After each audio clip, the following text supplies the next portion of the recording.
Hello student. तो आज की क्लास में हम बात करने जा रहे हैं क्लास 11 से केमिस्ट्री का चैप्टर 1 के एक बहुत इंपॉर्टेंट टॉपिक है जिसका नाम है स्टोइकियोमेट्रिक कैलकुलेशंस। और ये एक रिएक्शन बेस्ड कैलकुलेशंस होती हैं और न्यूमेरिकल बेस्ड क्वेश्चंस होते हैं इनके ऊपर।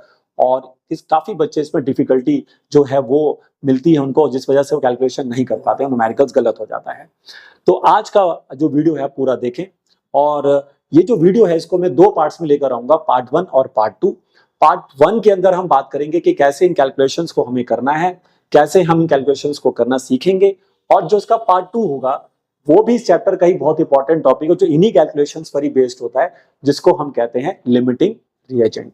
तो आप दोनों पार्ट देखिए। पार्ट 1 में हम इन कैलकुलेशंस को कैसे करना है वो सिखाएंगे अलग अलग एग्जांपल्स के थ्रू। और जब मैं इसका पार्ट 2 में आप देख सकते हैं वहां पर हम बात करेंगे लिमिटिंग रिएजेंट की। तो ये वर्ड जो है जितना बच्चों को प्रोनाउंस करने में मुश्किल लग रहा है ना, अब ये वर्ड जो है जितना हमें प्रोनाउंस करने में मुश्किल लगता है, एक्चुअली में इतना मुश्किल ये है नहीं। तो आइए आज की क्लास में हम बात करेंगे कि कैसे हम इन कैलकुलेशंस पे काम करेंगे, और इसको मैं अच्छे तरीके से आप तक पहुंचाऊंगा ताकि आपको इसको समझने में बिल्कुल आसानी होगी और फिर आप हर तरह का न्यूमेरिकल बना सकते हैं। तो आइए बच्चे स्टार्ट करते हैं। और पहले हम इस वर्ड को ही समझते हैं कि इस वर्ड का मीनिंग क्या होता है। एक्चुअली में देखिए, ये जो कैलकुलेशंस होती हैं ये कैलकुलेशन एक रिएक्शन बेस्ड कैलकुलेशन होती हैं। यानी कि इस तरह की कैलकुलेशंस को करने के लिए बच्चे को रिएक्शन का नॉलेज होना बहुत जरूरी है। अब रिएक्शन क्वेश्चन में दिया हुआ है तो अच्छी बात है, नहीं दिया है तो रिएक्शन खुद बनाना पड़ेगा, देखना पड़ेगा कि उसमें रिएक्टेंट कौन से हैं, प्रोडक्ट कौन से हैं, ठीक है, उसके अकॉर्डिंग चलना है। लेकिन जब भी आप इस तरह की कैलकुलेशंस कर रहे हैं, जब भी आप स्टोइकियोमेट्रिक कैलकुलेशंस करते हैं, तो आपने वहां पर इस बात का ध्यान रखना है कि आपका जो रिएक्शन होगा वो बैलेंस्ड होना जरूरी है। तो इसलिए यहां पर मैं सबसे पहला पॉइंट यही लिखूंगा कि ये जो कैलकुलेशंस होती हैं, ये जो कैलकुलेशंस होती हैं, it is a calculation based on क्या? Chemical reactions. अब ये केमिकल रिएक्शंस पर बेस्ड इक्वेशंस होती हैं, सॉरी मतलब कैलकुलेशंस होती हैं। तो उसके लिए पहले हमें रिएक्शन की इक्वेशन लिखना होता है और उस इक्वेशन को बैलेंस जरूर करना होता है। तो सेकंड चीज जो मैं यहाँ पे लिखना चाहूंगा आपके लिए, वो मैं यही लिखना चाहूंगा कि आपने यहाँ पर इस बात का ध्यान रखना है कि केमिकल इक्वेशन जो भी आप यूज कर रहे हैं वो बैलेंस्ड होनी चाहिए। तो chemical equation must be balanced. और उसको बैलेंस्ड करने का एक रीजन भी होता है। यहाँ पर एक लॉ होता है, this is called law of conservation of mass. तो कोई आपसे पूछे कि why we do balance the chemical equation, तो उसका रीजन है कि हमें अब law of conservation of mass को ओबे करना होता है ताकि टोटल मास ऑफ रिएक्टेंट और total mass of product equal आ जाए, ठीक है। तो इसका रीजन भी मैं यहाँ पे लिख देता हूं कि क्यों रिएक्शन को बैलेंस करना है, to obey law of conservation of mass, ठीक है। तो ये हो गया हमारा सेकंड स्टेप। यानी पहला स्टेप क्या है कि रिएक्शन की नॉलेज होना जरूरी है, और दूसरा उस रिएक्शन की इक्वेशन लिखकर उसे बैलेंस करना जरूरी है। तो मान लेते हैं कि अब हमारे पास कोई एक इक्वेशन है, मान लीजिए। तो मैंने आपके सामने एक इक्वेशन लिखी, अभी मैं जनरल इक्वेशन लिख रहा हूं, फिर मैं आपको एग्जाम्पल के थ्रू भी समझाऊंगा। तो मान लीजिए हमारे पास कोई इक्वेशन है, A B B gives you C C D D. अब आप देख रहे हैं कि यहां पर हमें कुछ कैपिटल एबीसीडी मिल रहे हैं और कुछ स्मॉल एबीसीडी मिल रहे हैं। जो बच्चे यहाँ पर कैपिटल एबीसीडी है ये तो रिएक्टेंट्स हैं और प्रोडक्ट्स हैं। जो छोटे एबीसीडी हैं ये कौन है सर? यही वो बैलेंसिंग फैक्टर्स होते हैं जो आप अपनी रिएक्शन को बैलेंस करने के लिए लिखते हैं। आप किसी ने आपने देखा होगा रिएक्शन के बैलेंस करते वक्त हम उसके आगे 2 लिखते हैं या 3 लिखते हैं या 4 लिखते हैं, तो वही ये स्मॉल एबीसी उनको डिनोट करता है। लेकिन इनको हम यहाँ पर एक नया नाम देंगे, इन्हीं को हम यहाँ पर नाम देंगे स्टोइकियोमेट्रिक कोएफिशिएंट, एससी। देखिए मैं एक नया चीज लेकर आया हूं आपके लिए, क्या? एससी। एससी का मतलब यहाँ पर होगा स्टोइकियोमेट्रिक कोएफिशिएंट, ठीक है। तो यहाँ पर आप कहीं पे लिख लेना कि एससी का क्या मीनिंग है। एससी का मीनिंग हमारे लिए रहेगा स्टोइकियोमेट्रिक कोएफिशिएंट्स। और अगर सिंपल भाषा में इसको समझना है तो बहुत ही सिंपल तरीके से मैंने बता दिया कि जो भी आपकी रिएक्शन को जब आप बैलेंस करते हैं तो उसको बैलेंस करते वक्त जो आप नंबर्स लिखेंगे उन्हीं को हम स्टोइकियोमेट्रिक कोएफिशिएंट्स कहते हैं। तो अगर मैं पूछूं कि यहाँ पर रिएक्टेंट ए का स्टोइकियोमेट्रिक कोएफिशिएंट क्या होगा, तो आप कहेंगे स्मॉल ए होगा। और अगर मैं ऐसे ही पूछूं कि आपके लिए इसका क्या होगा, रिएक्टेंट बी का, तो स्मॉल बी होगा, इसका स्मॉल सी होगा और इसका स्मॉल डी होगा। आ रही बात समझ में? अब हमारे को जब ये कैलकुलेशंस करनी होती हैं, तो ये जो कैलकुलेशन होती है स्टूडेंट्स, ये या तो मोल के रिस्पेक्ट में होती है, आई होप सबको पता होगा मोल कॉन्सेप्ट, और ऊपर से ये कैलकुलेशन जो होती है ये आपकी मास के ऊपर रिलेटेड होती है। मतलब वैसे तो ये और भी चीजों पे आती हैं, लेकिन सबसे इंपॉर्टेंट जो क्वेश्चन यहाँ से बनते हैं एग्जाम में, या तो वो मोल से बनते हैं और नहीं तो फिर वो मास से बनते हैं। तो या तो हम अपने क्वेश्चन को मोल के थ्रू बना रहे होंगे या तो मास से, और मोल से मास और मास से मोल, ये भी मैं आपको निकालना सिखा दूंगा। और क्योंकि क्वेश्चन देखना होता है कि मोल पे चल रहा है या मास पे चल रहा है, तो आइए पहले अगर मुझे इससे मोल बनाना हो तो वो हम कैसे बनाते हैं। तो बहुत ही सिंपल होता है कि अगर मैं इन सभी नंबर्स को, अगर मैं ये सभी नंबर्स ले लेता हूं और इन सभी नंबर्स को अगर मैं अवोगैड्रो नंबर से मल्टीप्लाई कर देता हूं, तो आप सभी को पता है कि अवोगैड्रो नंबर्स में हमेशा 1 मोल के इक्विवेलेंट नंबर्स होते हैं, जो कि होता है आपका अवोगैड्रो नंबर, बताइए क्या था, Na, जो कि होता है 6.022 10 की पावर 23। तो अगर मैं सोचे कि इन सभी को Na से इंटू कर दूं, ठीक है, तो ये सभी मोल्स में कन्वर्ट हो जाएंगे, क्योंकि 1 मोल के अंदर अगर हम किसी भी सब्सटेंस का, जो मोल कॉन्सेप्ट होता है वो यही तो कहता है कि किसी भी सब्सटेंस का अगर 1 मोल लिया जाए तो उसमें 6.022 10 की पावर 23 पार्टिकल्स होते हैं। तो अगर मैं इन सभी नंबर्स को अवोगैड्रो नंबर से मल्टीप्लाई कर रहा हूं तो एक मोल में इतना पार्टिकल होगा। तो मैंने आपसे पूछा कि ए मोल में कितना होगा, तो आप ए को उससे मल्टीप्लाई करेंगे तो वो फिर आपका मोल में कन्वर्ट हो जाएगा। तो अब हम ये सीधे ही इनको जब ये मान लेते हैं कि जब मैंने इनको सभी को अवोगैड्रो नंबर से मल्टीप्लाई किया तो ये सभी मोल्स में कन्वर्ट हो जाते हैं। तो इसका मतलब ये हुआ कि जितना भी उनका स्टोइकियोमेट्रिक कोएफिशिएंट यहाँ पर यूज हो रहा है, जो भी स्टोइकियोमेट्रिक कोएफिशिएंट यूज हो रहा है, वो ही आपका मोल में भी क्या हो जाएगा, कन्वर्ट हो जाएगा। तो इसलिए आपको ज्यादा दिमाग नहीं लगाना, आपको इस तरह से ज्यादा नहीं सोचना कि अवोगैड्रो नंबर का क्या रोल आ गया बीच में। अभी आप सिंपल तरीके से भी समझ सकते हैं। अगर मैं आपसे ये सवाल करता हूं कि यहाँ पर इसके कितने नंबर ऑफ मोल्स पार्टिसिपेट कर रहे हैं, ये क्वेश्चन मैंने आपसे पूछा कि यहाँ पर इसके कितने नंबर ऑफ मोल्स पार्टिसिपेट कर रहे हैं, मैंने ये सवाल अगर आपसे पूछा कि कितने नंबर ऑफ मोल्स पार्टिसिपेट कर रहे हैं, तो बच्चा यहाँ पर आसानी से ये बात को कह सकता है कि सर इसके ए मोल पार्टिसिपेट कर रहे हैं। तो आप कहेंगे कि सर इसके ए मोल पार्टिसिपेट कर रहे हैं, इसके बी मोल आपस में पार्टिसिपेट कर रहे हैं। यानी आप कह सकते हैं कि ए मोल ए के जब बी मोल बी के साथ रिएक्ट करेंगे तो ये हमें लाके देंगे सी मोल लाके देंगे रिएक्टेंट, और सॉरी प्रोडक्ट सी का, और डी मोल ही लाके देंगे आपको प्रोडक्ट कैपिटल डी का। तो यानी कि जो भी हमारे स्टोइकियोमेट्रिक कोएफिशिएंट होते हैं वो ही हमें किस में कन्वर्ट कर देने हैं, मोल्स में कन्वर्ट कर देने हैं। तो यानी कि जो भी हमारा स्टॉक, मतलब जो भी हम बैलेंस करने के लिए आगे नंबर्स लिखेंगे वो ही बाद में किस में कन्वर्ट हो जाएगा, मोल्स में कन्वर्ट हो जाएगा। तो आइए इस चीज को एक एग्जांपल्स के थ्रू भी समझते हैं। तो जैसे मान लीजिए कि अब मैंने आपको एक रिएक्शन दिया, मैंने आपके सामने एक रिएक्शन लिखा है N2 plus H2 gives you NH3। ध्यान से देखिए, मैंने आपके सामने एक रिएक्शन लिखा है N2 plus H2 gives you NH3। अब मैं देखूंगा कि क्या जो रिएक्शन दिया गया था ये बैलेंस हुआ है कि नहीं हुआ है। तो आपने देखा अभी तो बैलेंस नहीं है, तो आप इसे बैलेंस कर देंगे। तो यहाँ पर आपके पास 2 नाइट्रोजन है तो यहाँ 2 लगा दें, यहाँ पे 6 हाइड्रोजन हो गया तो यहाँ 3 लगा दें। बैलेंसिंग करते वक्त कोशिश करें कि आप हमेशा एक होल नंबर्स का इस्तेमाल करें। आप कभी भी डेसिमल्स में जाने की कोशिश ना करें, मतलब कि 1/2 3/2 इस तरह के नंबर्स का यूज नहीं करना है जब भी आप स्टोइकियोमेट्रिक कैलकुलेशंस में काम करते हैं। तो याद रखिए हमेशा एक होल नंबर्स का यूज करें, और होल नंबर रेशियोज में आपको रहना होता है। ठीक है, तो अब ये रिएक्शन बैलेंस हो गया। तो मुझे बताइए कि अब इसका अगर मैं आपसे पूछूं कि इसका SC कितना है, SC मतलब इसका स्टोइकियोमेट्रिक कोएफिशिएंट कितना है, तो आप कहेंगे सर इसका स्टोइकियोमेट्रिक कोएफिशिएंट है 1, इसका स्टोइकियोमेट्रिक कोएफिशिएंट है 3 और इसका है 2। ठीक है, जो भी उनके आगे बैलेंसिंग नंबर थे वो यूज करने होते हैं। और मैंने क्या बोला था कि यही नंबर बाद में किस में कन्वर्ट हो जाते हैं, यही नंबर बाद में मोल्स में कन्वर्ट हो जाते हैं।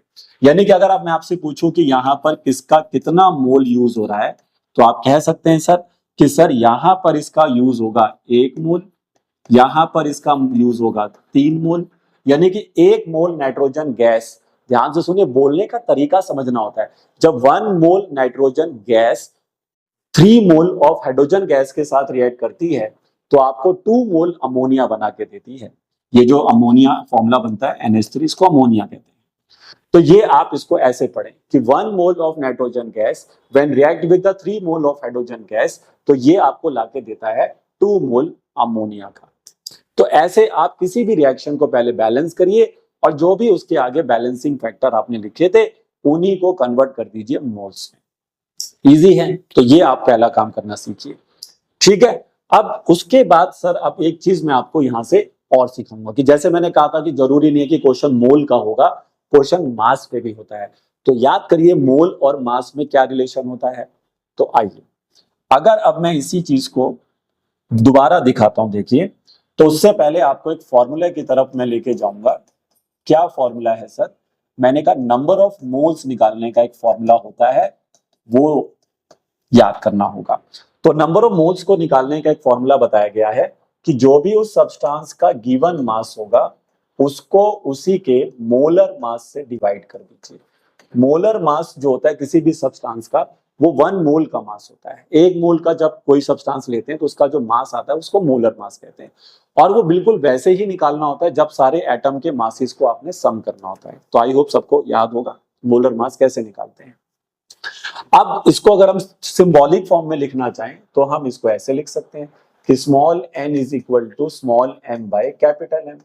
तो हमने एक सिंबल सा दे दिया कि अगर स्मॉल m होगा तो वो हमारे लिए हो जाएगा मास और कैपिटल M मोलर मास हो जाएगा।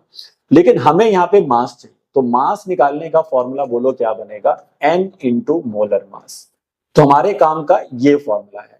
ठीक है, ऊपर वाला भी है लेकिन अभी हमें नीचे वाले की जरूरत है कि यदि हमें किसी भी सब्सटेंस के मोल से उसका मास पता करना हो तो हम उसके नंबर ऑफ मोल्स को उसके मोलर मास से मल्टीप्लाई करेंगे। जैसे पहले मैं छोटा सा एक एग्जांपल देता हूं। मान लीजिए कि मैंने आपको दिए हैं 3 मोल ऑफ वाटर और मैंने आपसे सिंपल सा सवाल किया कि यदि मेरे पास 3 मोल पानी के हैं तो मेरे पास इसका कितना मास होगा, है ना? तो उसके लिए मुझे क्या करना होगा? सबसे पहले मुझे पता होना चाहिए कि वाटर का मोलर मास क्या होता है। तो वाटर का मोलर मास यानी कि कैपिटल है, कैसे निकालेंगे? 2 हाइड्रोजन का 1 ले लेंगे, ऑक्सीजन का 16 होता है, तो 18 ग्राम पर मोल। याद रखिए मोलर मास का यूनिट होता है ग्राम पर मोल। तो 18 ग्राम पर मोल आ गया। और इसको याद भी कर लीजिए। देखिए कुछ ऐसे मॉलिक्यूल्स हैं जो जनरली क्वेश्चंस में ज्यादा पूछे जाते हैं, जैसे कि कार्बन डाइऑक्साइड हो गया, मीथेन हो गया, है ना, HCl हो गया, NaCl हो गया, NaOH हो गया, CO2 हो गया, अमोनिया हो गया। ये कुछ ऐसे कंपाउंड्स हैं जो ज्यादातर एग्जाम में आते हैं। तो आप इनके मोलर मासेस को लर्न कर लीजिए ताकि आपका टाइम सेव हो सके। तो वाटर का मोलर मास आज के बाद याद हो जाना चाहिए, 18 ग्राम पर मोल होता है। लेकिन मुझे क्या चाहिए? इसका मास चाहिए। कितना मास होगा 3 मोल पानी के अंदर? अगर मैं 3 मोल पानी के लूंगा तो उसमें कितना मास होगा? तो बस सर कुछ नहीं करना है, आपने फॉर्मूला बता रखा है, नंबर ऑफ मोल्स को उसके मोलर मास से इंटू करना है। नंबर ऑफ मोल्स आपने दिए हैं 3, मोलर मास इसका 18 है और 18 को 3 से मल्टीप्लाई करते हैं तो 54 ग्राम हमारा आंसर आ जाता है। तो यानी कि अगर हम पानी के 3 मोल लेते हैं तो उसके अंदर 54 ग्राम उसका मास होता है। तो ऐसे आप किसी भी सब्सटेंस के नंबर ऑफ मोल्स को उसके मास में चेंज कर दीजिए। तो आइए अब इसको हम अपने रिएक्शन में फर्दर यूज करते हैं और समझते हैं। तो देखिए लास्ट टाइम हमने क्या रिएक्शन लिखा था? N2 plus 3H2 gives you, बोलिए, 2 मोल अमोनिया। आपने मोल्स कितने लिखे थे बताइए? इसका मोल आपने लिखा था 1 मोल, इसका हो गया 3 मोल और इसका हो गया 2 मोल।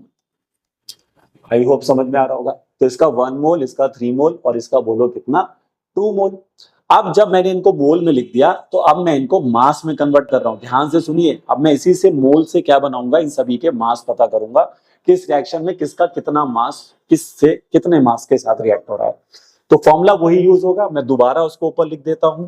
फॉर्मूला यूज होगा, मास निकालना है तो number of moles into molar mass. ये फॉर्मूले के साथ आपको चलना होगा। तो बताइए नाइट्रोजन गैस का मोलर मास कितना होगा? तो नाइट्रोजन के एक एटम का मास होता है 14, तो 2 एटम का कितना हो गया? 28। देखिए मोलर मासेस आपको लर्न करने पड़ेंगे। ठीक है, अभी मैं आपका काम थोड़ा आसान कर देता हूं।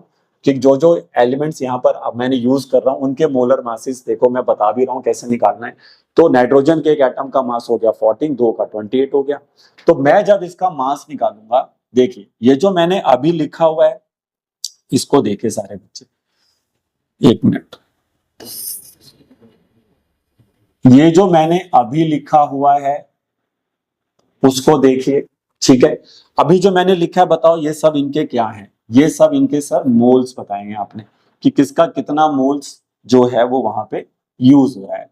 तो ये तो सर आपने मोल्स बता दिए सर, लेकिन मेरे को आप सबके क्या लिखने हैं? मास, कि किसका कितना मास वहां पे यूज हो रहा है। तो उसके लिए बस ऊपर वाला फॉर्मूला यूज करना है, नंबर ऑफ मोल्स को उसके मोलर मास से मल्टीप्लाई करना है। तो नंबर ऑफ मोल्स बताइए कितने हैं नाइट्रोजन के? 1, मोलर मास इसका 28 हो गया। तो मास कितना यूज हुआ? 28 ग्राम। ध्यान से देखिए 28 ग्राम यहाँ पर नाइट्रोजन गैस का मास इस रिएक्शन में रिएक्ट कर रहा है। अच्छा, हाइड्रोजन का कैसे आएगा? हाइड्रोजन के एक एटम का मास 1 होता है और हाइड्रोजन गैस H2 होता है, तो उसका मोलर मास होता है 2 ग्राम, 2 ग्राम पर मोल। अब 2 को किससे इंटू करेंगे? उसके नंबर ऑफ मोल्स से। तो इसके नंबर ऑफ मोल्स कितने हैं बताओ? 3, और 2 से इंटू कर दिया तो आंसर हो गया 6 ग्राम। यानी कि 28 gram ammonia 6 gram hydrogen gas के साथ रिएक्ट हो रहा है। अच्छा, अब सर अमोनिया कितना मास बनाएगा? तो सर 2 मोल है इसका, तो इसका मोलर मास निकालते हैं। तो देखिए मैंने यहाँ पे रफ में निकाल देता हूँ। तो नाइट्रोजन का मोलर एटॉमिक मास होता है 14 और 3 हाइड्रोजन का 1 हो जाएगा, तो आंसर आया 17। यानी कि अमोनिया के एक मॉलिक्यूल का मास, एक मोल का मास कह सकते हैं कितना होता है? 17 ग्राम होता है। तो 17 ग्राम को किससे मल्टीप्लाई करेंगे? 3 से, क्योंकि उसका 3 मोल यहाँ पे यूज हो रहे हैं, सॉरी 2 से, 2 मोल यूज हो रहे हैं। तो 2 इंटू 17 कर दीजिए 34 ग्राम। तो देखिए आपने कैसे मैंने यहाँ पर सभी के मास भी निकाल लिए उसके मोल्स। तो ये लॉजिक आपको यूज करना है कि पहले स्टोइकियोमेट्रिक कोएफिशिएंट लिखिए, उससे दिमाग लगा के मोल बना लीजिए, उन मोल को उनके मोलर मासेस से इंटू करके उनके मास निकाल लीजिए। तो देखिए इस तरह से आप आराम से नंबर ऑफ मोल से मास निकाल सकते हैं। अब जैसे कि मैंने बताया कि जनरली जो क्वेश्चंस हैं वो तो या तो मोल पर हैं या तो मास पर हैं, लेकिन कुछ क्वेश्चन एग्जाम में वॉल्यूम पे भी आते हैं। किस पर आते हैं? वॉल्यूम पर भी आते हैं। तो देखिए यहां से अगर आपको वॉल्यूम की तरफ जाना है तो यहां पर एक लॉ यूज होता है जिसको कहते हैं अवोगैड्रो लॉ। अवोगैड्रो लॉ में ये बात बताई गई है कि जितना भी किसी अगर हम देखिए, ज्यादातर जो ये वॉल्यूम के कॉन्सेप्ट्स होते हैं ये ज्यादातर गैसियस फेज वाले रिएक्शंस में लगते हैं, जैसे कि ये सारे गैस ही हैं, nitrogen gas, hydrogen gas, ammonia gas. तो यहां पर उन्होंने ये बात बोली थी कि अगर हम गैसेस को सेम टेम्परेचर और प्रेशर पे रखते हैं तो जितना भी उनका मोल होगा उतना ही उनका वॉल्यूम। क्या बोला मैंने? जितना उनका मोल वहां पे यूज हो रहा है उसी के हिसाब से उनका वॉल्यूम भी यूज होगा। तो अगर मुझे ये पता करना है कि यहाँ पर इसका कितना वॉल्यूम यूज हो रहा है तो आप उसको वॉल्यूम में भी ला सकते हैं। 1 मोल पे 1 वॉल्यूम हो जाएगा, 3 मोल पे 3 वॉल्यूम हो जाएगा, 2 मोल पे 2 वॉल्यूम हो जाएगा। इस तरह से यूज कर सकते हैं आप। तो जितना मोल उतना वॉल्यूम, ठीक है। तो अब जो हमारे क्वेश्चन है मैं उसको अलग टाइप्स में डिवाइड करूंगा और टाइप्स पे डिवाइड करते हुए हम यहीं से ही एक और बहुत इंपॉर्टेंट टॉपिक की तरफ चले जाएंगे जिसको हम कहते हैं यहाँ पर लिमिटिंग रिएजेंट। तो आइए पहले तो सिंपल चीजें सीखेंगे, उसके बाद फिर मैं आपको लिमिटिंग रिएजेंट तक भी लेके जाऊंगा, ठीक है। तो आइए अब कैसे इन सब चीजों को यूज करना है। तो मैंने यहाँ पर क्या किया है कि अब मैं इनको 3 कैटेगरी में, टाइप 1, टाइप 2, टाइप 3, तो मैं आपको 3 टाइप में क्वेश्चंस कराऊंगा और उसमें कुछ क्वेश्चंस में मास की बात करेंगे, कुछ क्वेश्चन में हम मोल्स की बात करेंगे। तो देखिए अब एक चीज मैं पहले से थोड़ा समझा देता हूं, क्योंकि चाहे कोई सा भी टाइप हो ये मेथड तो वहां यूज होगा ही होगा। इसको हमने नाम दिया है यहाँ पर, ये जो मेथड होता है ये यूनिटी मेथड होता है। यूनिट मतलब कि आपको मैं जितना मर्जी ग्राम या जितना मर्जी मोल में मैं आपको ये बात कर रहा हूं, आपने हमेशा 1 के लिए काम करना है। बच्चे ने कहा सर समझे नहीं कुछ, क्या 1 के लिए काम करना है? मैंने कहा एक बात सुनिए, अगर मैं कहूं कि आप एक मार्केट में जाइए और आलू खरीदिए, पटेटो खरीदिए, अब तुमने खरीदने गए तो तुमने, अब कभी तुमने देखा है कि अगर मुझे मान लो 100 किलो आलू भी खरीदना होगा तो मैं जाकर कभी ऐसे नहीं पूछता कि अरे 100 किलो आलू कितने के दिए, नहीं। हम सबसे पहले कोशिश करते हैं कि हम उससे ये पूछा है कि 1 केजी कितने का दिया, यानी 1 यूनिट का। अब वो चाहे मास हो, चाहे वॉल्यूम हो, चाहे कुछ भी हो, तो 1 पे काम करने का, क्योंकि 1 केजी का अगर मुझे पता होगा प्राइस तो मुझे पता है कि 1 केजी जो आलू हैं वो 100 रुपए के आ रहे हैं मान लीजिए, ठीक है। तो अगर 1 kg आलू 100 रुपए के आ रहे हैं तो मुझे जितने खरीदने हैं मैं उसके हिसाब से दिमाग लगा लूंगा कि अच्छा भाई 1 kg में 100 रुपए लगेगा, तो अब मेरे को 100 kg खरीदना है तो इतना पैसा लगेगा, 20 kg खरीदना है तो इतना पैसा लगेगा। यानी कि 1 यूनिट का वैल्यू पता होना चाहिए। तो ऐसे जब आप मास का क्वेश्चन कर रहे हैं तो मैंने आपसे पूछा कि भाई 100 ग्राम से कितना रिएक्शन करेगा, कितना 100 ग्राम के लिए कितना चाहिए होगा, तो आप 100 ग्राम का मत सोचिए, आप 1 ग्राम का सोचिए। ऐसे मैंने कहा कि कितना मान लीजिए मोल, मैंने कहा 20 मोल पे कितना रिएक्शन होगा, 20 मोल का मत सोचिए, 1 मोल का सोचिए। मैंने बोला 100 ml में कितना काम होगा, 100 ml का मत सोचिए, 100 मिलीलीटर का मत सोचिए, 1 ml का सोचिए। तो 1 यूनिट पर अगर आप सोच पाते हैं तो आप उसको जितने मर्जी यूनिट्स में कन्वर्ट कर सकते हैं। तो ये मेथड सबसे ज्यादा यूज होता है इस तरह की कैलकुलेशंस में। तो आइए हमने सबसे पहले टाइप 1 रिएक्शन की तरफ जाना है, टाइप 1।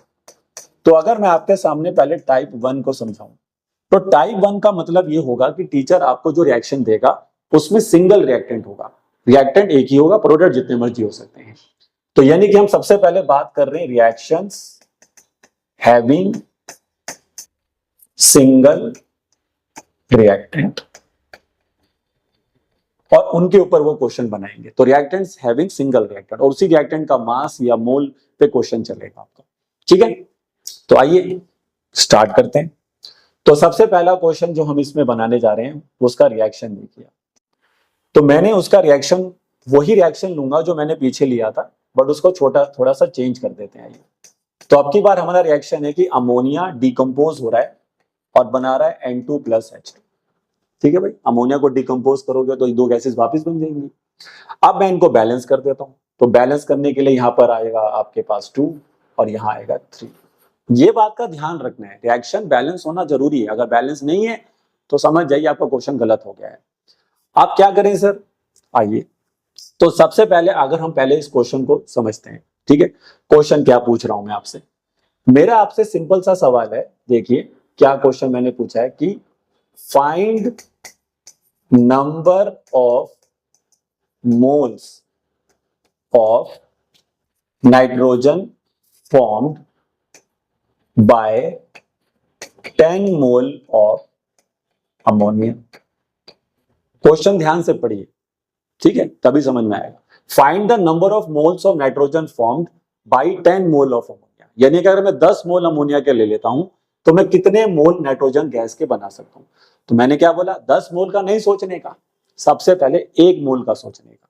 अब वो 1 मोल की वैल्यू कैसे आएगी, कि कैसे मैं पता लगा पाऊंगा कि 1 मोल अगर मैं अमोनिया ले लेता हूं तो उससे मैं कितना नाइट्रोजन बना सकता हूं। तो वो कहां से आएगा सर, वो रिएक्शन से आएगा, वो रिएक्शन देगा। कैसे देगा, आइए देखिए। तो पहले मैं क्या करने जाऊंगा, जब मैं इसका सोल्यूशन करूंगा तो मैंने इस रिएक्शन को वापस लिखा, ठीक है भाई, बैलेंस करके दोबारा लिख। अब मैं लिखूंगा सभी के मोल, क्योंकि मोल की बात हो रही है। जब क्वेश्चन में मोल की बात हो रही है तो मोल पे सोचिए, मास की बात हो रही है तो मास पे सोचिए। मास निकालना मैंने बता दिया आपको। तो बोलिए इसके कितने मोल यूज हो रहे हैं रिएक्शन में, 2। इसका 1 मोल बन रहा है, इसके 3 मोल बन रहे हैं, ठीक है। अब हमें जिन जो सब्सटेंस पे काम करना है उन्हीं पे फोकस करेंगे। तो क्वेश्चन किस पे चल रहा है, नाइट्रोजन और अमोनिया पे। अभी हाइड्रोजन का कोई रोल नहीं है, हाइड्रोजन को भूल जाइए, सोचिए हाइड्रोजन अभी है ही नहीं इस क्वेश्चन में। आप सिर्फ किस पर फोकस करिए कि अमोनिया और नाइट्रोजन। तो अब रिएक्शन क्या कह रहा है, पहले रिएक्शन का सुनना है, स्टेप देखिए। पहले रिएक्शन क्या कह रहा है उसका सुनिए, फिर उसको 1 मोल पे लाइए और जितने मोल पर आपको चाहिए उतने मोल पे निकाल दीजिए। आ रही बात समझ, पहले रिएक्शन का सुनिए, रिएक्शन देखिए क्या कह रहा है। आइए पढ़ते हैं। रिएक्शन कह रहा है कि अगर हम 2 मोल अमोनिया के ले लें, 2 mole of ammonia can formed, कितना बताओ, can form 1 mole of nitrogen.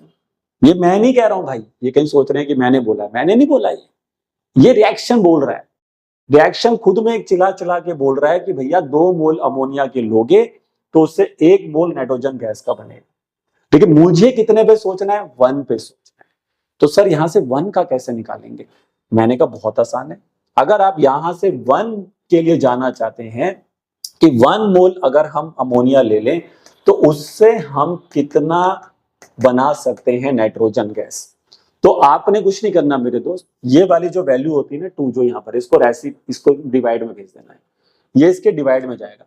जैसे कल को यहाँ 5 होगा तो 5 को डिवाइड में कर देना, 6 होगा 6 को डिवाइड में कर देना। ये तो कुछ वैसा ही है जो छोटी क्लासेस में क्वेश्चन करते थे कि भाई 10 पेन अगर 100 रुपए के आ रहे हैं तो एक पेन कितने रुपए का आएगा, है ना भाई। अगर 10 पेन 100 रुपए के आ रहे हैं तो एक पेन कितने का आएगा, तो सर इसको 10 से डिवाइड कर दूंगा मैं, तो 100 अपॉन में 10 कर दिया सर, तो 10 रुपए का आएगा सर। वही लॉजिक है सेम।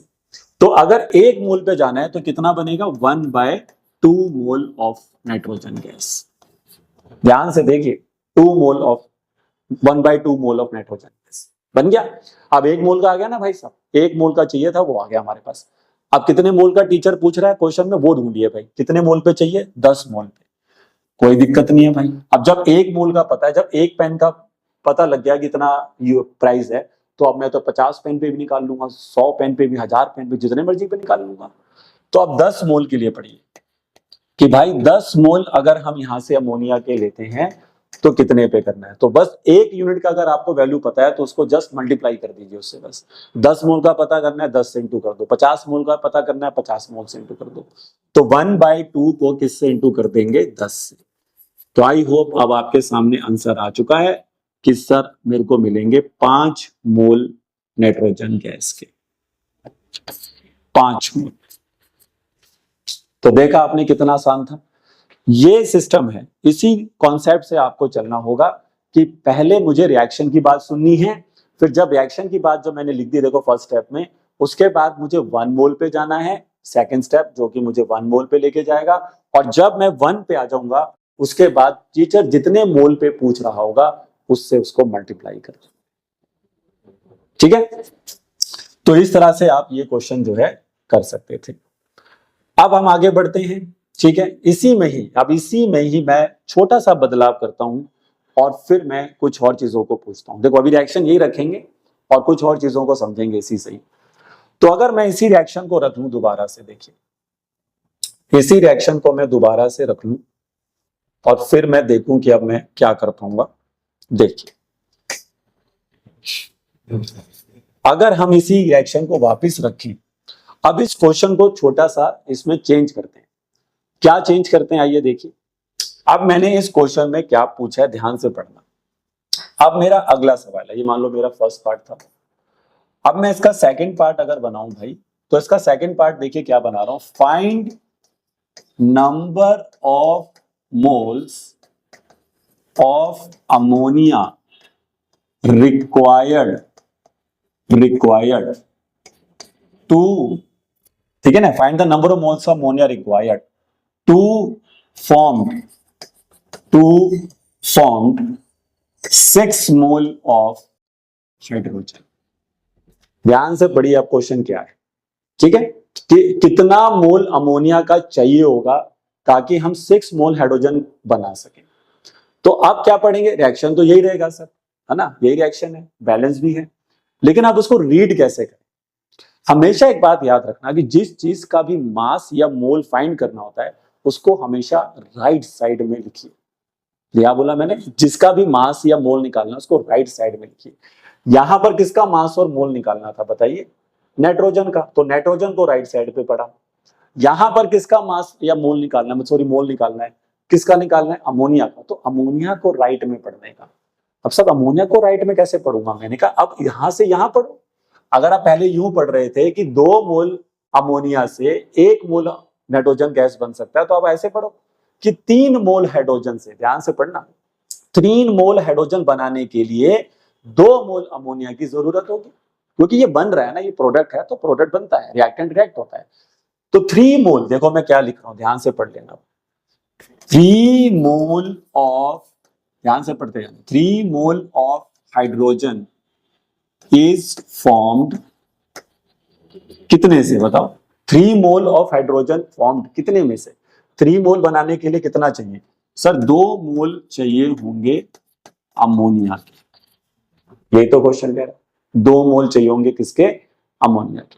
रिएक्शन ये कह रहा है, बट मुझे कितने में जाना पड़ेगा, 1 के लिए, यूनिटी, तो 1 के लिए जाते हैं। तो अगर मैं यहां से 1 मोल हाइड्रोजन गैस बनाना चाहता हूं तो उसके लिए मुझे कितना मोल लगेगा, किसका, अमोनिया का। तो सर आप कहेंगे 2/3 मोल लगेगा। क्योंकि मैंने अभी सिखाया था उस 3 को आपने कुछ नहीं करना है, नीचे भेज देना है। अब 1 मोल का आ गया, कितने मोल पे पूछ रहा है भाई वो पढ़ लो। 6 मोल हाइड्रोजन, 6 मोल हाइड्रोजन बनाने के लिए कितना अमोनिया चाहिए होगा, तो भाई 6 मोल के निकाल लेते हैं यहां से, क्या दिक्कत है। तो 6 मोल ऑफ हाइड्रोजन को बनाना है तो इसको 6 से क्या कर दीजिए, मल्टीप्लाई। तो 2/3 इंटू 6, बोले कितना आंसर आएगा, 3 से कटाइए तो आंसर आ गया 4 मोल ऑफ अमोनिया। 4 मोल आप अमोनिया के बना सकते हैं, सॉरी 4 मोल अमोनिया के चाहिए होंगे अगर आपको 6 मोल हाइड्रोजन गैस बनानी है। तो देखा आपने, क्वेश्चन किसी भी वे में टीचर आपसे पूछ सकता है। अब इसी क्वेश्चन को दोबारा इसी रिएक्शन को रखते हुए आगे बढ़ते हैं और अब हम बात करते हैं यहां पर किसकी, मास की। जरूरी नहीं है कि क्वेश्चन में हमेशा मोल ही पूछे जाएंगे, वो आपसे मास भी पूछ सकता है। तो अगर हम इसमें अब क्वेश्चन में नेक्स्ट क्वेश्चन आपके लिए बनाते हैं, तीसरा क्वेश्चन जो अब मेरे पास है वो देखिए क्या है। तीसरा क्वेश्चन है कि find mass of hydrogen gas formed, mass of hydrogen gas formed by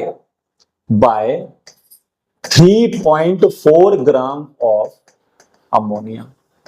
ये अगला क्वेश्चन है भाई कि कितना मास हाइड्रोजन गैस का बन सकता है अगर हम 3.4 ग्राम अमोनिया का इस्तेमाल करें। अब क्वेश्चन मोल का नहीं है, मास का है, तो आपको मैंने मोल से मास निकालना सिखाया है। तो आप पहले रिएक्शन को लिखिए, सर अमोनिया के 2 मोल बनाएंगे, N2 प्लस में 3H2। अच्छा, पहले आपने इसको मोल में लिख लिया। देखो इसके कितने मोल हैं भाई साहब, 2 मोल हैं, इसका 1 मोल है, इसके 3 मोल है। लेकिन आप क्वेश्चन मोल का नहीं है, मास का है, तो मास निकालिए। क्या फॉर्मूला था, मास निकालने का फॉर्मूला है number of moles into molar mass. तो निकाल लीजिए सबके मासेस। तो इसको मैं क्या करूंगा भाई, 2 को मैं मल्टीप्लाई करूंगा 17 से, क्योंकि अमोनिया के मोलर मास होता है 17, वो मैंने निकाल के दिखाया भी था। नाइट्रोजन का 14 और हाइड्रोजन का 3 हो जाएगा। तो कितना यूज हुआ बोलो, 34 ग्राम। 1 मोल नाइट्रोजन गैस का मास आप निकालेंगे तो 1 इंटू 28 ग्राम। 3 मोल हाइड्रोजन का निकालेंगे तो 3 इंटू 2 यानी कि 6 ग्राम। आगे सबके मासेस। अब मास का क्वेश्चन है तो मास के हिसाब से पढ़ेंगे। और मैंने बोला था जिसका भी मास निकालना है या मोल निकालना है उसको राइट में पढ़ना होता है।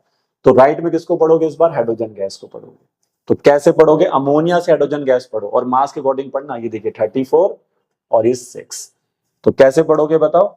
अब आप पढ़ोगे कि 34 ग्राम ऑफ अमोनिया लेते हैं तो उससे हम बना सकते हैं, बोलो कितना, बोलो 34 ग्राम ऑफ अमोनिया से कितना बना सकते हैं। हम बना सकते हैं उससे 6 ग्राम ऑफ हाइड्रोजन, है ना भाई। ये रिएक्शन कह रहा है, ये मैं नहीं कह रहा हूं भाई, ये रिएक्शन से मुझे मिला है कि इतने मास अमोनिया से इतना मास हाइड्रोजन का बनेगा। लेकिन मेरे को किसमें चाहिए होगा, फिर से 1 ग्राम पे। तो 1 ग्राम पे पता करते हैं कितना चाहिए होगा भाई। तो 1 gram of ammonia can formed कितना बताओ, 6 अपॉन में 34 ग्राम ऑफ हाइड्रोजन। और आपको कितने पे निकालने को बोला गया है, 3.4 पे पता करना है। तो 3.4 से इसको कर देंगे मल्टीप्लाई। तो 3.4 से निकालना है अगर, तो 6/34 मल्टीप्लाई बाय 3.4। और अगर मैं इसको सॉल्व करता हूं तो ये कटेगा 0.1 पे, और 0.1 को 6 से इंटू किया तो 0.6 ग्राम बनेगा इसका हाइड्रोजन। ये देखिए, तो देखा आपने, हमने मास पे भी काम कर लिया। देखिए ऐसे ही आपको कहीं और से भी आ सकता है। अब जरूरी नहीं कि वो अमोनिया देगा, कोई और रिएक्शन भी दे सकता है, ठीक है। क्योंकि अब देखो मुझे सारे टाइप्स कवर करने हैं तो मैं एक एक एग्जांपल्स के थ्रू जा रहा हूं, और ताकि आपको मेरा लेक्चर छोटा भी रहे और जल्दी समझ में भी आ जाए, ठीक है। तो ये होता है टाइप 1। तो टाइप 1 के जो क्वेश्चंस होंगे वो ऐसे रहेंगे। अब इसमें मोल और मास दोनों ही क्वेश्चन भी आ सकते हैं। जैसे कि वो क्वेश्चन पूछ सकता है कि अगर मैं 10 मोल अमोनिया के ले लेता हूं तो उससे कितना हाइड्रोजन का मास बन सकता है। ध्यान से सुनिए, 10 मोल अमोनिया ले लेते हैं, 10 मोल अमोनिया ले लेते हैं तो कितना मास किसका बन सकता है, हाइड्रोजन गैस का। तो आपने फिर मोल से मास पढ़ना है, तो फिर आप ऐसे पढ़ोगे कि 2 मोल अमोनिया से 6 ग्राम हाइड्रोजन बन सकता है ना भाई। मोल से मोल नहीं पढ़ोगे, मोल से मास पढ़ोगे ना, क्योंकि मास पूछ रहा है। तो 2 मोल अमोनिया से 6 ग्राम बन सकता है। तो बताओ 1 से कितना बनेगा, 1 से कितना बनेगा, अरे भाई 2 से 6 बन रहा है तो 1 से कितना बनेगा, 3 बनेगा भाई। 6/2 करोगे ना 3 आ जाएगा, 3 ग्राम। और फिर 10 मोल पे उसको निकालो, 10 से मल्टीप्लाई कर दो उसके बाद। तो मास से मोल भी पढ़ सकते हैं, मोल से मास भी पढ़ सकते हैं, हर तरीके से पढ़ सकते हैं। अब आते हैं हम टाइप 2 के। टाइप 2 के जो क्वेश्चन पेपर में आते हैं वो किस तरह के होते हैं, देखिए।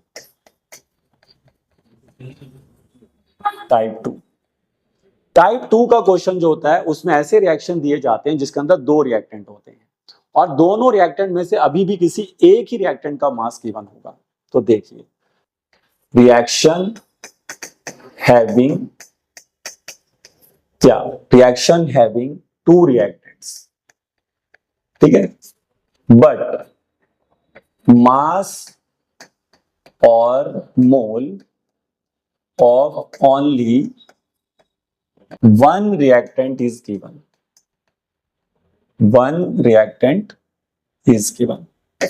रिएक्टेंट तो 2 होंगे लेकिन मास या मोल किसी एक ही रिएक्टेंट का गिवन होगा। तो आइए इस पर कैसे क्वेश्चन आएंगे। तो पहला क्वेश्चन देखिए इसी पर। मान लीजिए हम बात करते हैं कंबक्शन ऑफ मीथेन। तो मीथेन का फॉर्मूला होता है CH4। कंबक्शन करने के लिए उसको ऑक्सीजन से रिएक्ट कराएंगे और बनाएगा वो आपके लिए CO2 प्लस में वाटर। ठीक है भाई, ये एक रिएक्शन है हमारा। अब इस पर क्वेश्चन दिए जाएंगे अलग अलग। देखिए इसकी अप्रोच भी वही है कि टाइप बदल गया है लेकिन अप्रोच नहीं चेंज हो, अप्रोच उसी से जाना है आपने। जैसे मैं इसमें अलग अलग क्वेश्चन बना देता हूं आपके लिए। जैसे कि आपका फाइंड करना, मान लो पहला क्वेश्चन है कि हाउ मैनी, या फाइंड तो हमने लिख ही दिया। तो पहला हमें फाइंड करना है number of moles of water produced by 5 mole of methane. ये फर्स्ट पार्ट है मान लो। सेकंड पार्ट मैंने इसी में दे दिया आपको कि number of moles of methane required to form 10 mole of water. फिर मैं आपको मास में भी दे सकता हूं, जैसे कि मैंने आपको क्वेश्चन दिया find mass of CO2 produced by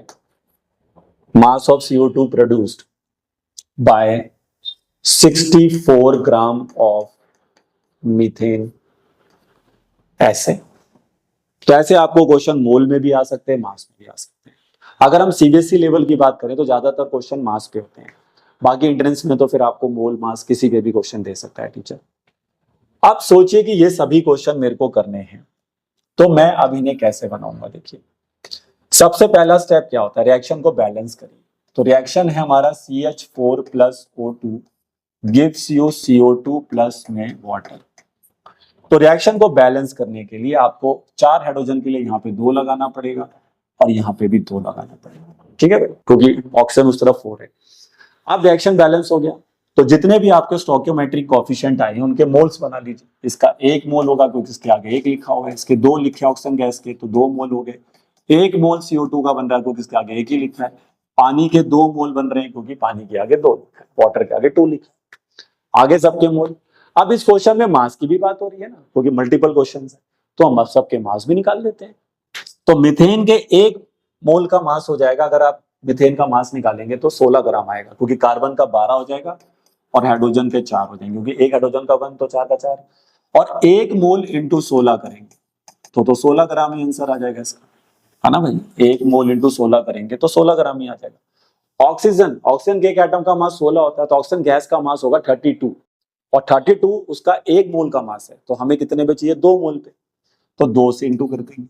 नहीं तो फॉर्मूला यूज कर लो ना, फॉर्मूला भी बता दिया ना दोस्त, अब बार बार क्या बताएं। मास का फॉर्मूला है number of moles into molar mass.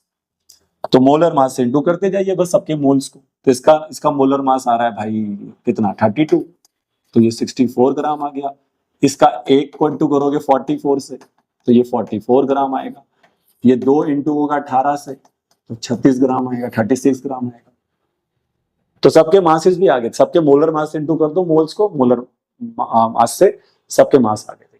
तो क्या पढ़ रहे हैं आप, 16 ग्राम मीथेन 64 ग्राम ऑक्सीजन गैस के साथ रिएक्ट कर 44 ग्राम CO2 बना सकता है एंड 36 ग्राम पानी बना सकता है, वाटर बना सकता है। अब अपना पहला क्वेश्चन बढ़िया, पहला क्वेश्चन आपको दिया हुआ है कि कितना मोल वाटर का बनेगा अगर हम 5 मोल मीथेन के यूज करते हैं। तो आइए मीथेन और किसका मास मोल निकालना है, वाटर, तो वाटर को राइट में पढ़ेंगे, राइट से पढ़ेंगे। तो आइए क्या लिखना चाहेंगे, पहला पार्ट देखो सारे बच्चे, 1 मोल ऑफ मीथेन, रिएक्शन की पहले रिएक्शन की सुनेंगे फिर अपने क्वेश्चन की सुनेंगे। रिएक्शन कहता है 1 mole of methane, 1 mole of, क्योंकि मोल पे क्वेश्चन है तो मोल पढ़ेंगे। 1 मोल ऑफ मीथेन से कितना वाटर का मोल बन रहा है बताइए, 2 मोल। तो 1 मोल ऑफ मीथेन से बन सकता है, 1 मोल ऑफ मीथेन प्रोड्यूस्ड बोलो कितना, 2 मोल of water, 2 mole of water. तो ये तो सीधा ही 1 पे ही है ना, ये तो हमारी किस्मत अच्छी होगी भाई, सीधा ही 1 पे ही आ गया भाई, क्योंकि नहीं तो 1 का हम खुद निकालते हैं।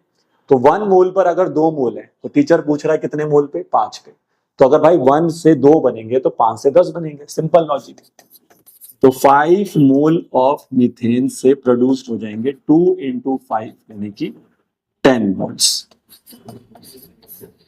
आ रहा है समझ में? तो 10 मोल आप हाइड्रोजन और सॉरी 10 मोल ऑफ वाटर के बना सकते हैं। देखा कितना सिंपल है, तो बहुत सिंपल हो गया हमारे लिए। अब सेकंड पार्ट बनाते हैं ये इसका। अगर मैं इसका सेकंड पार्ट पढ़ूं तो कह रहा है कितना मोल मीथेन का चाहिए होगा अगर हमें 10 मोल पानी बनाना है। अब क्वेश्चन उल्टा हो गया, अब क्वेश्चन कैसा हो गया भाई, ये अपोजिट हो गया। तो वैसे तो इसका आंसर देखो यहां पर आ ही चुका है, देखिए ये जो हमारा ये वाला पार्ट है ये बन चुका है। वैसे तो अगर मैं इसको यहां से भी बना ही दूंगा लेकिन ये बन चुका है। अगर आप इसी चीज को अपोजिट पढ़ लें तो हमारा सेकंड पार्ट हो चुका है। तो आइए इसको थोड़ा सा हम चेंज कर लेते हैं, है ना, ताकि समझ में आ जाएगा। तो हम इसके 10 मोल ना लेकर हम इसके 20 मोल ले लेते हैं, 20 मोल पे कर लेते हैं। तो फिर आप कैसे पढ़ेंगे, अब देखिए अब आपको पढ़ना है CH4 का मोल निकालना है। देखिए ये क्वेश्चन फटाफट भी बन जाते हैं, कई बच्चे तो इनको पेन बिना उठाए भी कर सकते हैं। एक बार कॉन्सेप्ट क्लियर हो गया ना आपका तो फिर दिमाग में चलेगा सब कुछ, तो सीधा सीधा भी बन जाते हैं ये, ठीक है। लेकिन अभी तो प्रैक्टिस करने है तो आप लिखो इनको आराम से, फिर उसके हिसाब से बनाओ। तो कैसे पढ़ोगे, अब किसका मोल निकालना है आपको, मीथेन का। तो मीथेन को राइट में पढ़ो, तो यहां से इधर पढ़ो, वाटर से मीथेन पढ़ो। 2 मोल वाटर बनाने के लिए 1 मोल मीथेन का चाहिए।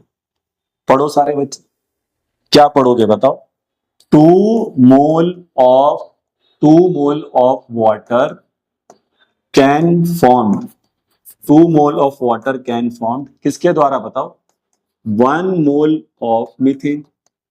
ये मैं नहीं कह रहा, ये रिएक्शन कह रहा है कि अगर मैं 2 मोल वाटर बनाना चाहता हूं तो 1 मोल मीथेन का लगेगा। अब 1 मोल पे बना लो भाई, तो अगर 1 मोल पानी का बनाना पड़ेगा तो फिर कितना लगेगा, आधा मोल लगेगा। वो 2 को नीचे भेज दिया मैंने। और टीचर हमसे कितने मोल बनाना चाह रहा है भाई, पानी के 20 मोल बनाना चाह रहा है। कह रहा है 20 मोल बनाने के लिए कितना चाहिए होगा। तो भाई 20 मोल अगर मेरे को बनाने हैं तो मुझे हाफ को 20 से इंटू करना पड़ेगा बस। तो 10 मोल आपको लगेंगे, बोलो किसके, मीथेन। और कोई बच्चा इसको पता है डायरेक्ट भी बना लेता, कहता देखो सर आपने पहले वाले पार्ट में क्या बोल रखा है, 10 मोल बनाने के लिए 5 मोल लगेंगे, है ये तो बोल रखा है 10 मोल अगर पानी के बनाने हैं तो 5 मोल मीथेन के लगेंगे। अरे भाई 10 पर 5 लग रहे हैं तो ऑब्वियस ही बात है 20 मोल बनाने के लिए उसका डबल ही लगेगा। तो 10 पर अगर 5 लगेंगे तो 20 पर 10 लगेंगे, तो 10 ही आंसर आया। देखो यहाँ पे ऐसे भी सोच सकते हैं भाई। एक बार मैंने बोला था ना कॉन्सेप्ट क्लियरेंस ज्यादा हो जाएगी ना तो आप डायरेक्ट उठाएंगे, पेन भी चलाएंगे नहीं भाई, बिना पेन चलाए सीधा सीधा आंसर बता देंगे आप। लेकिन उसके लिए अभी आपको मेहनत करना पड़ेगा, प्रैक्टिस करना पड़ेगा। तो आइए अब आगे बढ़ते हैं और तीसरा पार्ट देखते हैं। थर्ड पार्ट जो है हमारा वो मास पर है। कह रहा है कितना मास CO2 का प्रोड्यूस्ड होगा अगर हम 64 ग्राम मीथेन का इस्तेमाल करते हैं। तो अब हमें क्वेश्चन को मास में पढ़ना है। तो मास मैंने निकाल के रखे हैं, देखिए यहाँ पर। अब उसको हम यहाँ से बनाते हैं, देखिए। तो आइए इसको अगले पेज पे ले जाते हैं, फिर से लिख देंगे, कोई दिक्कत नहीं है, फटाफट लिख देंगे। CH4 plus O2 gives you CO2 plus water, यही था। और मैंने इसको जब बैलेंस किया था तो यहाँ 2 आया था, यहाँ 2 आया था। इसका कितना मोल यूज हुआ था बताओ? 1, इसका हो गया 2, इसका हो गया 1, इसके बने 2। फिर सबके मासेस भी निकाल लिए थे पीछे, याद करिए। इसका मास मैंने निकाला था कितना आया था बताइए? 16 ग्राम। इसका आ गया था आपका 64 ग्राम, इसका आ गया था 44 ग्राम, और इसका आया था 18 ग्राम। ठीक है भाई, मास भी निकाल लिए थे, मोल्स। अब क्वेश्चन क्या था पढ़िए। क्वेश्चन ये था कि कितना मास CO2 का चाहिए 64 ग्राम मीथेन से। तो किसका मास चाहिए? CO2 का। तो CO2 को राइट में पढ़ने का। CO2 को राइट में पढ़िए दोस्तों। आइए, तो किससे पढ़ेंगे? मीथेन से CO2 पढ़ेंगे राइट में। क्या पढ़ेंगे बताइए? 16 ग्राम ऑफ मीथेन बना सकता है, 16 ग्राम ऑफ मीथेन प्रोड्यूस कर सकता है कितना बताइए? 44 ग्राम ऑफ CO2। लेकिन हमें चाहिए होगा फिर से 1 मोल पे। तो अगर मैं इसको 1 ग्राम पे, तो 1 ग्राम पे अगर मैं इसको लेके जाता हूं तो 16 से डिवाइड करना पड़ेगा। तो 1 ग्राम ऑफ मीथेन बना सकती है 44/16 ग्राम ऑफ कार्बन डाइऑक्साइड। ठीक। और अगर हमसे ये पूछा जा रहा है कि आप कितने से पता करना था बताइए? हमें पता करना था 64 ग्राम से। तो अगर मेरे से टीचर पूछ रहा है कि 64 ग्राम ऑफ मीथेन कितना CO2 बना सकता है, तो 44/16 मल्टीप्लाई बाय 64। तो 16 से कटेगा 64 4 पे, और 4 को 44 से कर दीजिए मल्टीप्लाई। तो आपका आंसर आ जाएगा कितना? 176 ग्राम ऑफ कार्बन डाइऑक्साइड। ये आपका आंसर आ गया। तो देखा आपने, वही कॉन्सेप्ट लग रहा है। देखिए, जो हम टाइप 1 में कर रहे थे वही हम यहां करेंगे, सेम वही लॉजिक से जाएंगे। ठीक है, जो टाइप 1 में कर रहे थे वही टाइप 2 में भी करना है आपको, किस लॉजिक से जाएंगे।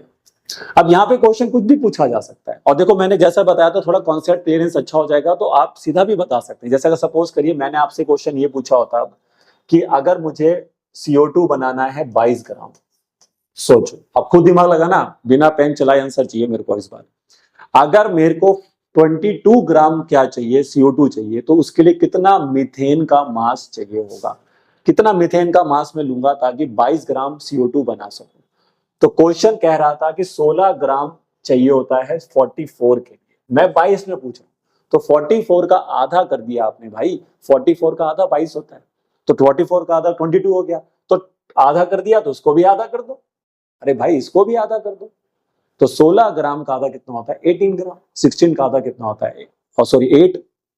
तो 8 ग्राम हमें चाहिए होगा। देखिए, तो 8 ग्राम मीथेन से आप 22 बना सकते हैं। डायरेक्ट क्वेश्चन का आंसर आ रहा है। देखिए, ऐसे मैंने आपसे पूछा कि वाटर को अगर मुझे 9 ग्राम बनाना है, 9 ग्राम बनाना है, तो भी मुझे देखिए 8 ग्राम ही लगेगा, क्योंकि 16 ग्राम मीथेन से आप 18 ग्राम बना पा रहे हैं। तो 9 ग्राम हाफ कर दिया आपने। तो 9 ग्राम वाटर बनाने के लिए again we need 8 gram of methane. Mole को भी ऐसे डायरेक्टली बनाया जा सकता है। तो आप सब्जेक्टिव वे में चल रहे हैं तो ऐसे कर लेना, ऑब्जेक्टिव पेपर में क्वेश्चन आएगा डायरेक्ट भी बना सकते हैं आप।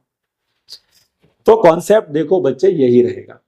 तो इस तरह से जा सकते हैं। अब इसमें आपको मास को मोल से भी रिलेट कर सकता है। जैसे मान लो अगर मैं एक क्वेश्चन इसमें और ऐड कर दूं आपके लिए, ताकि आपकी कॉन्सेप्ट क्लियरेंस और अच्छी हो जाए। यहाँ पे देखिए, मैं यहाँ पे एक और पार्ट ऐड कर देता हूं। मान लो फोर्थ पार्ट में मैंने आपसे सवाल ये पूछा जा रहा है कि find number of moles of water produced. ध्यान से पढ़ना, number of moles of water produced by देखिए मैंने क्या लिख दिया है, बाय 8 ग्राम ऑफ मीथेन। ध्यान से पढ़िए कि कितना मोल पानी का बनेगा अगर मैं 8 ग्राम लेता हूं CH4। तो आप पहले रिएक्शन की बात सुनिए भाई, रिएक्शन क्या कह रहा है। ठीक है, रिएक्शन कह रहा है, अब देखो कैसे पढ़ना है। अब पानी का मोल चाहिए तो पानी को राइट में रख के पढ़ना, पानी को राइट में लेके पढ़ेंगे। देखिए, थोड़ा सा स्पेस बनाते हैं, पानी को राइट में लेके पढ़ेंगे। तो पानी को राइट में, वाटर को राइट में लेके पढ़ेंगे। लेकिन अब कैसे पढ़ना पड़ेगा? देखो, इसका तो मोल पूछ रहा है वाटर का, तो वाटर के तो मोल के हिसाब से पढ़ो, उसका मास से पढ़ो। मास से मोल पढ़ना पड़ेगा, है ना, मास से मोल पढ़ना पड़ेगा, क्योंकि इसका मास दिया है मीथेन का और उसका मोल पूछ रहा है। तो 16 ग्राम मीथेन से 2 मोल पानी का बन सकता है। क्वेश्चन का रिएक्शन क्या कह रहा है कि 16 ग्राम ऑफ मीथेन, ध्यान से पढ़ना, 16 ग्राम ऑफ मीथेन कैन प्रोड्यूस्ड, बोलो कितना, 2 मोल ऑफ वाटर। ये मैं नहीं कह रहा हूं, ये क्वेश्चन का रिएक्शन कर रहा है, ठीक है। तो 16 ग्राम of methane can produce 2 mole of water. तो मुझे कितने में चाहिए होगा, 1 ग्राम में।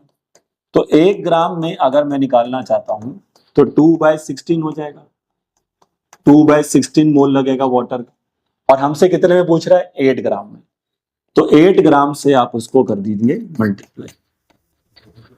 तो देखिए 8 16 से कटेगा 2, 2 से 2 कट जाएगा, तो 1 मोल ऑफ वाटर बनेगा, 1 मोल ऑफ वाटर बनेगा। और यहाँ पे एक बच्चा डायरेक्ट भी बना सकता था, कहता सर इतनी मेहनत काहे कर दी आपने, हम इसको डायरेक्ट बना सकते थे। मैंने कहा कैसे डायरेक्ट बना देगा भाई, बताना जरा। कह रहा देखो सीधा सीधा ऐसा, 16 ग्राम से आप 2 मोल पानी का बना सकते हैं। आप 8 ग्राम में पूछ रहे हैं तो 16 का आधा कर दिया आपने। तो 16 से अगर आप 2 मोल वाटर बना सकते हैं तो 8 से आधा कर दिया ना, 16 का आधा 8 हो गया, तो उधर भी आधा कर दो, तो 2 मोल से 1 कर दो, 2 का आधा 1 होता है। तो देखिए आंसर भी एक ही आया। तो वही चीज मैं आपको कहना चाह रहा हूं कि डायरेक्टली भी सोचा जा सकता है। एक बार कॉन्सेप्ट क्लियर हो गया तो फिर सोचा ही जा सकता है। तो आपको कॉन्सेप्ट क्लियर करना है। देखिए जब तक आपके कॉन्सेप्ट क्लियर नहीं होंगे ना तो फिर क्वेश्चंस नहीं बन सकते हैं। और सबसे बड़ा जो अभी बच्चे फेस करते हैं क्लास 11 की केमिस्ट्री में, वो न्यूमेरिकल ही होते हैं। थ्योरी तो चलो कैसे कैसे बच्चा याद कर लेगा, कुछ भी कर लेगा, लेकिन न्यूमेरिकल कैसे बनेंगे, फिजिकल केमिस्ट्री कैसे बनाओगे दोस्तों। फिजिकल केमिस्ट्री बनाने के लिए आपको कॉन्सेप्ट क्लियरेंस बहुत अच्छा होना ही जरूरी है, तभी न्यूमेरिकल सॉल्व होते हैं। सिर्फ फॉर्मुलों को याद करने से कुछ नहीं होगा, फॉर्मुलों को लगाना कैसे है, कैसे करना है। तो कॉन्सेप्ट क्लियरेंस बहुत अच्छा होना चाहिए, एक एक चीज का पता होना चाहिए। जब तक देखिए मैं सीधा जब मैं क्लास में पढ़ाता हूँ सिंपल सी बात बोलता हूँ कि सारे डब्लू क्लियर होने चाहिए। सारे डब्लू सर, सारे डब्लू कौन से होते हैं सर, जैसे what, why, when, which, who. जब तक ये सारे डब्लू क्लियर नहीं है व्हेन बात नहीं बनेगी। अगर कोई भी टॉपिक पढ़ रहे हैं तो सारे डब्ल्यूज क्लियर करिए तब आगे बढ़िए, क्योंकि सारा क्वेश्चन तो ही डब्ल्यू से बनेगा, है ना भाई। तो वही चीज है। तो अब देखिए हमने टाइप 1 कवर कर लिया, जिसके अंदर हमने बात करी सिंगल रिएक्टेंट वाले रिएक्शंस की। फिर हमने बात करी कि एक रिएक्शन में 2 आपके रिएक्टेंट होंगे बट किसी एक का ही मास और मोल आपको गिवन होगा, वो हमारा टाइप 2 था। अब टाइप 3 जो है वो आपके लिए बहुत इंपॉर्टेंट होता है, और टाइप 3 में हम बात करेंगे लिमिटिंग रिएजेंट की। तो उसके लिए आपको देखना पड़ेगा इसी वीडियो का पार्ट 2, और पार्ट 2 में हम आपको समझाएंगे कि कैसे आप लिमिटिंग एजेंट का यूज करते हैं क्वेश्चन के अंदर। तो तब तक हमारे साथ जुड़े रहिए, और अगर आज की वीडियो अच्छी लगी तो लाइक और शेयर जरूर करें, और जिन बच्चों ने हमारा चैनल अभी तक सब्सक्राइब नहीं किया है वो इसको सब्सक्राइब कर लें। तो तब तक पढ़ते रहिए और मेहनत करते रहिए।